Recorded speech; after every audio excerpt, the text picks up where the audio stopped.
ఓం మహాగణాధిపతయే నమః. ఓం గురుభ్యో నమః. ఓం శ్రీమాత్రే నమః. పరమేశ్వర స్వరూపమైనటువంటి జ్యోతిష, వాస్తు మరియు ఇతర అనేకమైనటువంటి శాస్త్రములను మనకు అందించినటువంటి మహర్షులకి నమస్కారం. హయగ్రీవ హయగ్రీవ హయగ్రీవేతియో వధేత్ తస్య నిస్సరతే వాణి జహ్నుకన్యా ప్రవాహవత్. అరుణాం కరుణాతరంగితాక్షీం ధృతపాశాంకుశపుష్పబాణచాపాం అనిమాదిభిరావృతాం మయూకైః అహమిత్యేవ విభావయే భవానీం. శ్రీమాత్రే నమః. ప్రేక్షకులకి ఆ లలితాంబిక అమ్మవారి యొక్క అనుగ్రహం పరిపూర్ణంగా కలగాలని మనస్ఫూర్తిగా కోరుకుంటూ మనం ఈరోజు చెప్పుకోబోయేటువంటి టాపిక్ ఏమిటి అంటే 12 లగ్నాల వారికి ఆయురారోగ్యాలతో ఉండడానికి, ఇటువంటి అనారోగ్యాలు రాకుండా ఉండడానికి చేసుకోవాల్సిన పరిహారాలు ఏమిటి.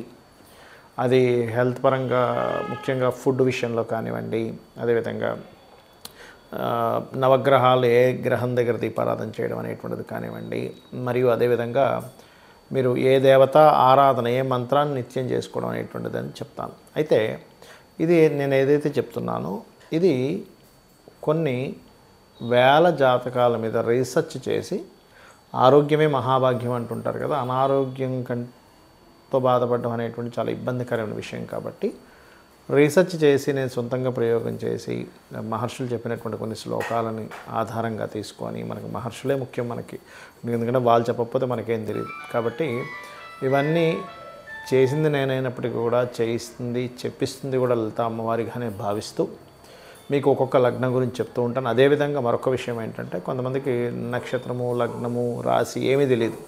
అలాంటి వారు కూడా ఏం చేసుకోవాలి అనేటువంటిది వీడియో ఎండింగ్లో చెప్తాను. వీడియో ఎండింగ్ వరకు వినండి. మకర లగ్నము, మకర రాశి. మీకు మీ పూర్వజన్మ కర్మను అందించేటువంటి గ్రహం ఎవరు అంటే బుధుడితో పాటు కుజుడు కూడా అవుతాడు. ఈ కుజుడు అవ్వడం వల్ల సర్వసాధారణంగా హెల్త్ రిలేటెడ్ ఇష్యూస్ అన్నీ వేటి మూలంగా వస్తుంది ఏమిటి అని చెప్పి చూసుకున్నట్లయితే nerve related or something, constipation related, intestine related, ఇట్లాంటి వాటి మూలంగా వస్తుంది. అయితే ఇది జనరల్గా స్టార్టింగ్ పాయింట్ వరకే. మీ పర్సనల్ చార్ట్లో ఈ బుధుడు కానీ కుజుడు కానీ ఎక్కడెక్కడ ఉన్నారు, మళ్ళీ ఏ గ్రహాలతో అది కనెక్టివిటీ పెట్టుకుంది అనే దాని మీద ఆధారపడి ఉంటుంది. మరి మకర లగ్నం వారికి యోగాన్ని ఇచ్చే గ్రహం ఏది, రోగం లేకుండా చేసే గ్రహం ఏదంటే శుక్రుడు, పంచమాధిపతి. హెల్త్ని మనకి మన యొక్క ప్రాబ్లమ్స్ని తగ్గించేటువంటిది, అంటే పూర్వజన్మ కర్మని తగ్గించేటువంటి ఉపాసన కారకుడుగా చెప్తూ ఉంటారు. మీరు కనుక అమ్మవారి ఉపాసన కంటిన్యూస్గా చేస్తున్నారనుకోండి, ఖచ్చితంగా మీకు ప్రాబ్లం అనేటువంటిది 100% తగ్గిపోతుంది. ఎటువంటి సందేహం లేదు అమ్మవారి ఉపాసన ద్వారా. అలాగే మరొక విషయం ఏంటంటే, ఈ యొక్క కారకుడు ఎవరైతే ఉన్నారో ఈ పంచమాధిపతి ఉన్నందుకు మరీ తీవ్రంగా మీకు ఏమైనా పూర్వజన్మ కర్మలను బట్టి ఎక్కువ గొడవలు అవ్వడం కానీ, రోగాలు రావడం కానీ, హెల్త్ ఇష్యూ కానీ ఎక్కువగా ఉన్నాయంటే పాయసం నైవేద్యంగా పెడుతూ ఉండండి అమ్మవారికి శుక్రవారం పూట, ఖచ్చితంగా తగ్గుతుంది. అయితే నవగ్రహాల్లో బుధ కుజ గ్రహాల దగ్గర దీపారాధన చేయండి. గోవులకి గోంగూర మరియు క్యారెట్స్ ఎక్కువగా తినిపిస్తూ ఉండండి. అయితే ఈ పూర్వజన్మ కర్మ ఏ రూపంలో మీకు వచ్చి ఇబ్బంది పెడుతుంటుంది అంటే, ఏదైనా ఒక ల్యాండ్ లాభం, ఇది ఎక్కువ లాభం వస్తుంది మనకి అంటే కుజుడు పాడైతే కనుక చెప్తున్నాను, లేదా 4th హౌస్ స్పాయిల్ అయితే కనుక కర్మ ఈ రూపంలో వస్తుంది. మనం ఇక్కడ ఇన్వెస్ట్మెంట్ చేస్తే బోల్డ్ అంత లాభం వస్తుంది అని అనుకొని ఇన్వెస్ట్మెంట్ చేయడం ద్వారా అది లాభం రాకపోగా ఏదో ఇబ్బంది రావడం వల్ల మీకు ఇబ్బంది పడుతూ ఉంటారు. అంటే ఏమిటి, పర్టికులర్గా మీరు ఈ ల్యాండ్స్ కొనుగోలు చేసేటువంటి అంశంలో మీకు కనుక 4th హౌస్ లేదా కుజుడు పాడైతే మీ పేరు మీద కొనకూడదు. అంటే మీ యొక్క పూర్వజన్మ కర్మ, మీ యొక్క హెల్త్ ఇష్యూస్ అన్నీ దాంతో సంబంధం కలిగి ఉంటుంది. అంటే అక్కడ ఏదైనా సరే దోషం ఉండడం ఆ ల్యాండ్లో, లేకపోతే ఆ ఇంట్లో దోషం ఉండడం, అది మీకు కనెక్ట్ అవుతుంది. బికాజ్ ఆఫ్ కొన్ని జాతకాలకి కొన్ని వస్తువులు కొన్నప్పుడు, లేదా ప్రాపర్టీస్ కొన్నప్పుడు, లేదైనా ఒక యాక్టివిటీ చేసినప్పుడు ఆ ప్రభావం ఆ రకంగా వస్తూ ఉంటుంది. కాబట్టి ఈ విషయంలో చాలా జాగ్రత్తగా ఉండండి. అందులో ప్రధానంగా ఈ మంగళవారాలు, శనివారాలు కనుక కొన్నట్లయితే, పర్టికులర్గా శని కుజుడే ఈ రోగ సంబంధించిన దాన్ని ఆపరేట్ చేస్తున్నట్లయితే ఆ రోజుల్లో కొన్నటువంటి ప్రాపర్టీస్ కానీ, వస్తువులు కానీ ప్రభావం ఎక్కువ చూపిస్తూ ఉంటుంది.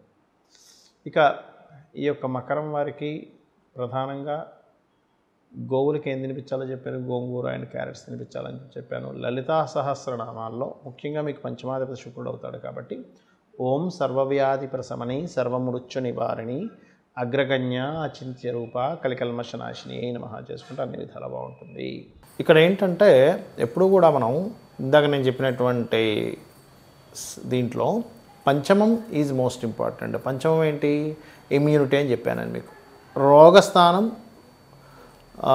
రుణ రోగ శత్రుస్థానాలు 6వ స్థానం.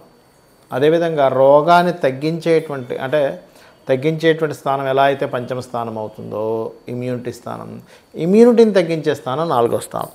అందుకే చూడండి, ఇంట్లో ఒక దగ్గర అలా ఉండిపోకు 4000 అనేది కూర్చోవడం అనమాట.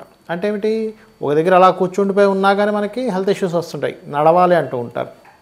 ఆ రకంగా మీరు ఒకటే గుర్తుపెట్టుకోండి, మీరు ఎంత వాకింగ్ చేస్తూ ఉంటే ఫిజికల్గా అంత ఆరోగ్యం. Point number 1. రెండవది ఏమిటి అంటే నక్షత్రము రాశి ఏమీ లేదనుకునేటువంటి వారు ఖచ్చితంగా సూర్య నమస్కారాలు ఎక్కువగా చేయండి, సూర్యుడి యొక్క పోస్టర్స్ ఎక్కువగా చేయండి. మూడవది, ఇక్కడ ఒక్కొక్కసారి ఏమవుతుందంటే మనం ఎంత పంచమాధిపతిని తీసుకున్నా ఈ పంచమాధిపతి వెళ్ళి మరొక గ్రహంతో కలిసి ఉండి వాళ్ళ యొక్క పర్సనల్ చార్ట్ ద్వారా మారిపోతూ ఉంటుంది. ఇందాక నేను చెప్పినట్టుగా ఇప్పుడు మేషానికి సింహం మన రవని చెప్పుకున్నాము, వృషభానికి బుధుడు అని చెప్పుకున్నాము, మిథునానికి శుక్రుడు అని చెప్పుకున్నాము. ఇలా ఒక్కొక్క దానికి పంచమాధిపతి చెప్పుకున్నాం. అలాగే షష్టమాధిపతి ఎవరు అని తెలుసుకున్నాం. కానీ ఇక్కడ ఏమవుతుందంటే సమ్ టైమ్స్ ఈ పంచమాధిపతి ఇమ్యూనిటీ ఇవ్వవలసినటువంటి కారకుడే గనక మీకు వక్రించిన నక్షత్రాల్లో గ్రహ నక్షత్రాల్లో లేదా వక్రించిన ప్లానెట్స్తో కనెక్ట్ అయి ఉన్నప్పుడు ఏమవుతుంది, దాన్ని ఆటో ఇమ్యూనిటీ డిజార్డర్ అంటారు. అంటే వాళ్ళ ఇమ్యూనిటీయే వాళ్ళ మీద దాడి చేస్తుంది. అప్పుడు అర్థం కాదరే ఏంటి ఇట్లాగా. అప్పుడు మనం ఏం చేయాలంటే అది ఏదైతే దాడి చేస్తుందో దానికి కూడా దానం ఇవ్వాల్సి వస్తుంది. ముఖ్యంగా 6వ స్థానాధిపతి ఎవరైతే అయ్యారో మీ లగ్నం నుంచి వాళ్ళకి దానం ఇవ్వడము, 5వ స్థానానికి సంబంధించిన మంత్ర సాధన చేసుకోవడం చేయండి. ఇందులో సమ్ టైమ్స్ పాపగ్రహ మధ్యన ఉంటుంది. ఒక్కొక్కసారి ఏమవుతుంటుందంటే అగ్నితత్వ రాశుల్లో ఉంటాయి కాంబినేషన్స్ అన్నీ. అలాంటప్పుడు హోమాలు చేయడం ద్వారా తగ్గుతుంది. భూతత్వ రాశుల్లో ఉన్నప్పుడు ముఖ్యంగా మీకు దానం ఇవ్వడం ద్వారా తగ్గుతుంది. వాయుతత్వ రాశుల వల్ల పర్టికులర్గా మీరు స్తోత్ర పఠనం ఏదైనా చాంటింగ్ చేయడం ద్వారా తగ్గుతుంది. జలతత్వ రాశులు తర్పణాలు అభిషేకాలు చేయడం ద్వారా తగ్గుతుంది. మనకి అగ్ని భూ వాయు జల, మేషము సింహము ధనస్సు అగ్నితత్వ రాశులు, వృషభము కన్య మకర రాశులు భూతత్వ రాశులు, మిథునము తుల అదేవిధంగా కుంభము వాయుతత్వ రాశులు, కర్కాటకము మరియు అదేవిధంగా మనకి జలరాశులైనటువంటి వృశ్చికము మీనము అనేటువంటివి ఏవైతే ఉన్నాయో ఇవి జలరాశులు అవుతాయి. అంటే అగ్ని భూ వాయు జల మేషం నుంచి వరుసగా తీసుకుంటే అగ్ని భూ వాయు జల వరుసగా అవుతూ ఉంటాయి. అంటే మేషము వృషభం మిథునం కర్కాటకం అగ్ని భూ వాయు జల, మళ్ళీ సింహం కన్య తుల వృశ్చికం అగ్ని భూ వాయు జల, ధనస్సు మకరం కుంభం మీనం అగ్ని భూ వాయు జల ఇలా తీసుకోవాలి. అయితే ఇక్కడ కొన్నిసార్లు మీకు దాన సంబంధించినవి అవనప్పుడు దానము వీటన్నిటితో కూడా ఇంకా సరిపోదు. ఎందుకంటే పూర్వజన్మ కర్మ వల్ల మనకి ఇది వస్తూ ఉంటుంది అనారోగ్యం అనేటువంటిది. అంటే పూర్వజన్మ కృతం పాపం వ్యాధి రూపేణ పీడితం. నేను చాలామందిని చూసా, చాలా ఎన్నో సంవత్సరాల నుంచి ఎక్సర్సైజ్ కూడా చేస్తున్నామండి కానీ నాకు ఎందుకన్నా ఆరోగ్యం వచ్చిందంటారు. ఎక్సర్సైజ్ చేయడం వల్ల మీకు రావాల్సిన పెద్ద అనారోగ్యం కూడా తగ్గుతుందో ఎటువంటి డౌట్ లేదు. కాకపోతే బాడీ ఫిట్నెస్ ఉంటుంది కానీ రోగం రాకూడదని రూల్ ఉండదు. ఎందుకు అంటే రోగం అనేటువంటిది మీ జన్మజాతకంలో ఉన్నటువంటి 6th lord 4th lord active అయ్యారా, 5th లార్డ్ డియాక్టివ్ అయిపోయాడా అనే దాని మీద ఆధారపడి ఉంటుంది. కాబట్టి ఒకటే గుర్తుపెట్టుకోండి, కొన్ని రోగాలకి లైఫ్ లాంగ్ చేసుకోవాల్సి వస్తుంది. కొన్ని మంత్రాలు కొన్నిటికి ఆ పర్టికులర్ పీరియడ్ వరకు చేసుకోవాల్సి వస్తుంది. అదేంటో తెలుసుకోవాలి. అదేవిధంగా అస్సలు రోగం రాకుండా మనకు ఉండాలి అంటే ముఖ్యంగా మీరు అర్థం చేసుకోవాల్సింది సూర్య నమస్కారాలు చేసుకుంటూ మనం తీసుకునే ఫుడ్ ద్వారా రోగం అనేటువంటిది వస్తుంది. గుర్తుపెట్టుకోండి, మనం ఎటువంటి ఫుడ్ తీసుకుంటున్నాము, అందులో మనకు కావాల్సినవి ఉన్నాయా లేవా, మనకు కావాల్సినవి మన బాడీని పాడు చేసే హాని చేసేవి తింటున్నామా. మరి అందరికీ అన్నీ తెలియదు కదా. అలాంటప్పుడు శాస్త్రంలో చెప్పింది ఏమిటంటే బాగా నవిలి మీరు తినేటప్పుడు క్రీమ్ అచ్యుత అనంత గోవింద అనే నామాన్ని అనుకుంటూ తినండి. ఒక 30 సార్లు కనీసం నవలాలి, 32 సార్లు నవలాలని చెప్తుంది ఆయుర్వేదం అయితే. కాబట్టి ఇచ్చేయండి. అదేవిధంగా మరొక విషయం ఏంటంటే ఈ కొంతమందికి దానాలు ఇవ్వలేని వాళ్ళు ఉంటారు. ఏమండి మేము దానం ఇవ్వలేను, నా దగ్గర డబ్బులు లేవు, కానీ అనారోగ్యంతో బాధపడుతున్నాను అనుకునేటువంటి వారు ఓం సర్వవ్యాధి ప్రశమని సర్వమృత్యు నివారిణి అగ్రగణ్య అచింత్య రూప కలికల్మషనాశిని అయి నమః చేసుకోవాలి. చేసుకుంటూ ఉంటే ముఖ్యంగా ధ్యానంలోకి వెళ్ళి శ్వాస మీద ధ్యాస, అంటే ఇక్కడ కాన్సన్ట్రేషన్ చేసినట్లయితే శ్వాస మీద ధ్యాస ఆటోమేటిక్గా కనెక్ట్ అవుతుంది. ధ్యానం అనేటువంటిది పంచమ స్థానానికి సంబంధించింది, మంత్రం అనేటువంటిది పంచమ స్థానానికి సంబంధించింది. అదేవిధంగా మీరు ఏదైనా చాంటింగ్ చేస్తున్నారు పంచమ స్థానానికి సంబంధించింది. కాబట్టి ఏంటి, ఈ ధ్యానము మంత్రం ఇవి చేయడం ద్వారా కూడా మీకు చాలా మటుకు పూర్వజన్మ కర్మలు దగ్ధమవుతాయి. అందులో ముఖ్యంగా లలితా సహస్రనామాలు, సూర్య నమస్కారాలు, మీకు దగ్గరలో ఆలయం ఏదైనా ఉన్నట్లయితే ఆ యొక్క ఆలయాలకు వెళ్ళి అక్కడ మీరు ఏదైనా సరే మీకు తోచినటువంటి పరిహారం చేయడము, అంటే అక్కడ మీరు సేవ చేయడం ముఖ్యంగా చేసినట్లయితే ఖచ్చితంగా మీకు ఉన్నటువంటి అనారోగ్యాలు తగ్గాలని, అమ్మవారు మీకు తగ్గించాలని మనస్ఫూర్తి కోరుకుంటూ శ్రీమాత్రే నమః.